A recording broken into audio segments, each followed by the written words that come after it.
கர்த்தருடைய பரிசுத்த நாமத்திற்கு மகிமுண்டாகட்டும். ஆண்டவராகிய இயேசு கிறிஸ்துவின் நாமத்தினாலே அன்பு கர்த்தருடைய பிள்ளைகளாகிய தங்கள் அனைவருக்கும் ஸ்வீட் ஊழியத்தின் சார்பாக வாழ்த்துக்களையும் ஸ்தோத்திரங்களையும் தெரிவித்துக் கொள்கின்றேன். அப்போஸ்தலனாகிய பவுல் எபேசியருக்கு எழுதின நிருபம் 6ஆம் அதிகாரம் 2 மற்றும் 3வது வசனங்கள். எபேசியர் 6ஆம் அதிகாரம் வசனங்கள் 2 மற்றும் 3. உனக்கு நன்மை உண்டாயிருப்பதற்கும் பூமியிலே உன் வாழ்நாள் நீடித்திருப்பதற்கும் உன் தகப்பனையும் உன் தாயையும் கனம் பண்ணுவாயாக என்பதே வாக்கு தத்தமுள்ள முதலாம் கற்பனையாயிருக்கிறது. உன் தகப்பனையும் உன் தாயையும் கனம் பண்ணுவாயாக என்பதே வாக்கு தத்தமுள்ள முதலாம் கற்பனையாயிருக்கிறது. என் அன்பு கடவுளுடைய பிள்ளைகளே, இன்றைய காலகட்டத்தில் இந்த வசனம் என்பது ஒரு மிகுந்த கேள்விக்குறியாக அல்லது நடைமுறையில் எந்த விதத்திலும் சாத்தியமில்லாத ஒரு வார்த்தையாக இவை இருப்பதை போல் ஒரு தோற்றம் நிலவிக்கொண்டே இருக்கின்றது. இன்றைய தலைமுறையினரை நாம் விசாரிக்கும் பொழுது பெற்றோர்கள் தங்களுக்கு மிகுந்த பாரமாக இருப்பதாக நினைக்கிறார்கள். அதற்கு அவர்கள் சொல்லுகிறதான காரியங்கள் என்ன? நாங்கள் இருவரும், கணவன் மனைவி ஆகிய நாங்கள் இருவரும் வேலைக்கு செல்லுகின்றோம். தாமதமாக வீட்டிற்கு வர வேண்டி இருக்கிறது. பிள்ளைகள் இந்த பக்கம் படிக்கின்றார்கள். உலகம் மிகவும் வேகமாக பிஸியாக அது இயங்கிக் கொண்டிருக்கிறது.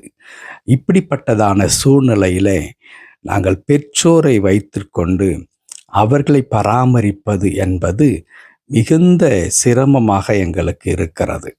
அது மாத்திரமல்ல, அவர்கள் இந்த வயதான நேரத்தில் எங்களைப் போல அவர்களால் என்ன செய்ய முடிகிறதில்லை, யோசிக்க முடிகிறதில்லை. அவர்கள் பழைய பாரம்பரியத்தை பேசுகிறார்கள்.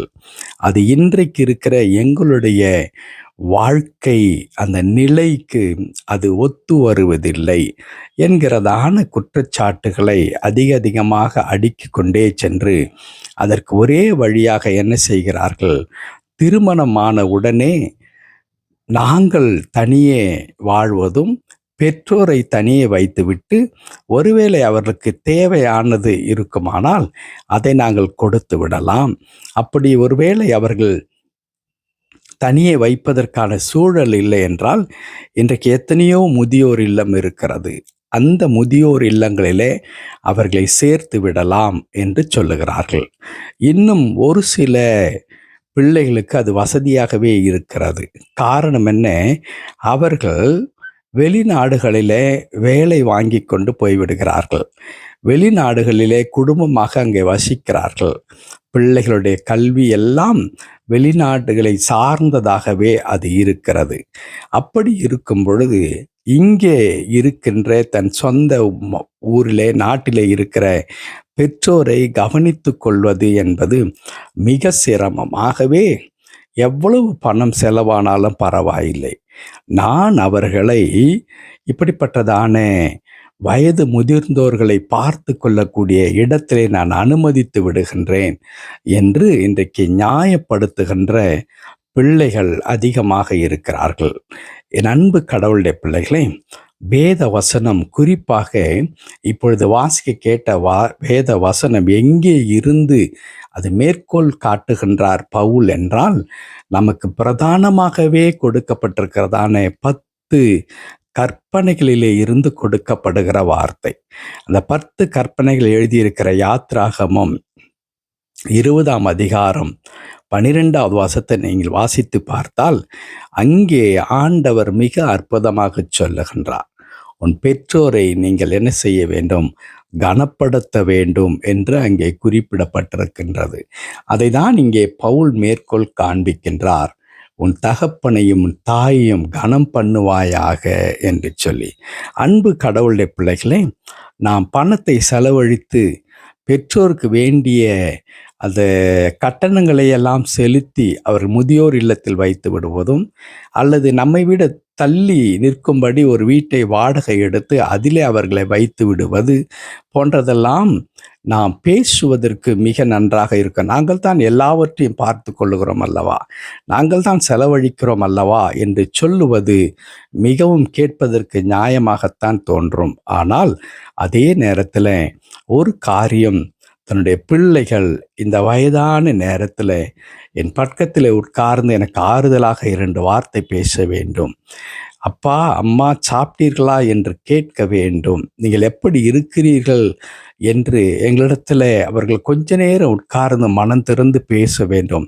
என் பேர குழந்தைகள் எங்களோடு கூட விளையாட வேண்டும். நாங்கள் எங்கள் பேர குழந்தைகளிடத்தில் எங்களுடைய நேரத்தை செலவிட வேண்டும் என்று ஏங்குகிறார்களே, அந்த ஏக்கத்திற்கு ஈடாக எவ்வளவு பணத்தை நாம் கொடுத்தாலும் அது அங்கே சரி கட்டவே முடியாது என்பதுதான் உண்மை. ஆகவேதான் கடவுள் இந்த கட்டளையை அந்த 10 கற்பனையில அங்கே போய் ஆண்டவர் என்ன செய்கிறார், அதோடு சேர்த்து விடுகின்றார். இல்லை என்றால் வேதத்தில் எத்தனையோ ஆலோசனைகள் இருக்கிறது. அவைகளில் ஒன்றாக இந்த வசனம் இடம்பெற்றிருக்கலாம். மாறாக இது 10 கற்பனைகளில் ஒன்றாய் சொல்லப்படுவதற்கு அது மிக முக்கிய நோக்கம் உண்டு. பெற்றோர்கள் அவ்வளவு மரியாதைக்குரியவர்கள். அது மாத்திரமல்ல, பெற்றோர்கள் பிள்ளைகளால் இறுதி காலம் வரையிலும் மிகவும் கனிவோடும் பத்திரமாகவும் அன்போடு கூட பார்த்து கொள்ளப்பட வேண்டியவர்களாக இருக்கிறார்கள். அந்த முக்கியத்துவத்தை கடவுள் உணர்த்துவதற்காகத்தான் அந்த வார்த்தை சொல்லும் பொழுது என்ன சொல்லி தருகிறார், பூமியிலே உன் வாழ்நாட்கள் கடவுள் உனக்கு கொடுக்கிறதான தேசத்தில் நீ நீடித்த நாட்களாக வாழுவதற்கு நீர் என்ன செய்ய வேண்டும், உன் பெற்றோரை கனப்படுத்த வேண்டும். யாத்திராகமம் 20:12 அப்படித்தான் நமக்கு சொல்லித்தர. ஏன் உன் பெற்றோரை நீ கனம் பண்ண வேண்டும் என்றால், அதற்கு வேறொரு காரியம் அல்ல. நீ நீடித்த நாட்களாக வாழ வேண்டும் என்றால் உன் பெற்றோரை நீ கனப்படுத்த வேண்டும் என்று சொல்லியிருக்கின்றார். அதையே இங்கே பவுல் சொல்லித்தரும் பொழுது 2வது வசனத்தில் இப்படி சொல்லப்பட்டிருக்கிறது, உனக்கு நன்மை உண்டாயிருப்பதற்கும் பூமியிலே உன் வாழ்நாள் நீடித்திருப்பதற்கும் என்று சொல்லுகின்றார். அப்படி என்றால் உங்களுக்கு நன்மை உண்டாக வேண்டும் என்றாலே நீங்கள் என்ன செய்ய வேண்டும், உங்கள் பெற்றோரை கனப்படுத்த வேண்டும். நீங்கள் உதாசீனப்படுத்தக்கூடாது. ஒருவேளை இப்படி கேட்கலாம், பழைய ஏற்பாட்டில் ஆண்டவர் 10 கற்பனை கொடுத்தார்.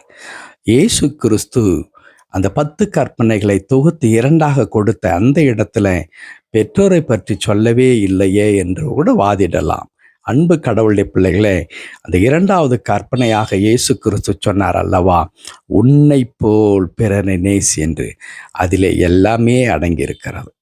மற்ற யாரோ ஒருவரையே உன்னை போல் நேசிக்க வேண்டும் என்றால், உன்னை பெற்று வளர்த்த தாயும் தந்தையும் ஆக்கிய உன் பெற்றோரை எவ்வளவு அதிகமாக நாங்களும் நேசிக்க வேண்டியவர்களாக நாம் இருக்கின்றோம்.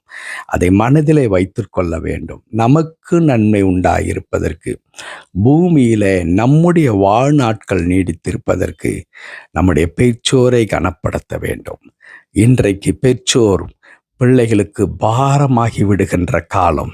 ஆனால் கடவுளுடைய பிள்ளைகள் அப்படி ஒரு நாளும் இருக்கக்கூடாது என்பதை நாம் மனதில் வைத்து கொள்ள வேண்டும். பெற்றோருக்காக மாத்திரமல்ல, நீங்களும் நானும் நன்றாய் இருக்க வேண்டும் என்றாலே, நமக்கு நன்மை உண்டாக வேண்டும் என்றாலே அதை நாம் செய்ய வேண்டும். ஆகவே அன்பு கடவுளுடைய பிள்ளைகளே, ஒருவேளை இன்றைக்கு பெற்றோர் இல்லாத பிள்ளைகளாக நாம் இருப்போமானால் அது வேறு காரியங்கள். ஆனால் அதே நேரத்தில் கடவுளுடைய பெரிதான கிருபையினாலே தாயும் தந்தையும் உடையவர்கள், மேலும் அல்லது தாய் அல்லது தந்தை மட்டும் இருக்கிற யாராக இருந்தாலும் கடவுள் அவர்களை உங்களுக்கென்று கொடுத்திருக்கின்ற அந்த காலங்கள் மிக ஆசீர்வாதமான காலங்கள். அவருடைய வாழ்நாட்களை மகிழ்ச்சியாயிருக்கும்படி செய்து கொள்ளுங்கள்.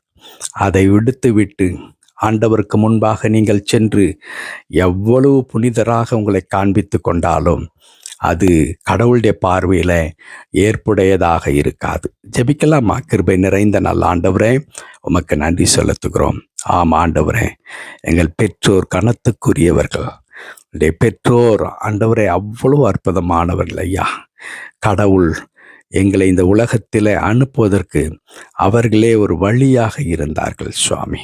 அவர்களுக்குரிய எல்லா கனத்தை நாங்கள் செலுத்துவது என்பது எங்களுடைய தலையாய கடமையாக இருக்கிறது. அதை உணர்த்துவதற்காகத்தான் நீர் இப்படி சொல்லி இருக்கிறீர்.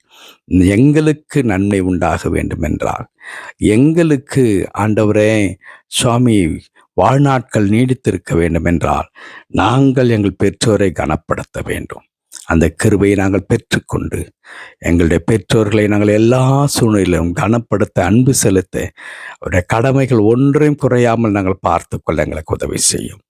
இன்றைக்கு ஒருவேளை எங்கள் பெற்றோரை நாங்கள் கனவீனப்படுத்தினால், நாளைக்கு எங்களுடைய பிள்ளைகள் எங்களை கனவீனப்படுத்துவார்கள். அந்த ஆபத்து இருக்கிறது என்பதை நாங்கள் உணர்ந்து எங்கள் பெற்றோரை எந்த விதத்திலும் நாங்கள் கர்த்தாவை உதாசீனப்படுத்தாதபடி, கடவுள் அனுமதிக்கிற காலம் வரையிலும் அவர்களை நாங்கள் நல்ல முறையில் பார்த்து கொள்ள எங்களுக்கு உதவி செய்யும். பொறுப்படுத்திக் கொள்ளும். மீட்பர் நாமத்தில் பிதாவே. ஆமென், ஆமென்.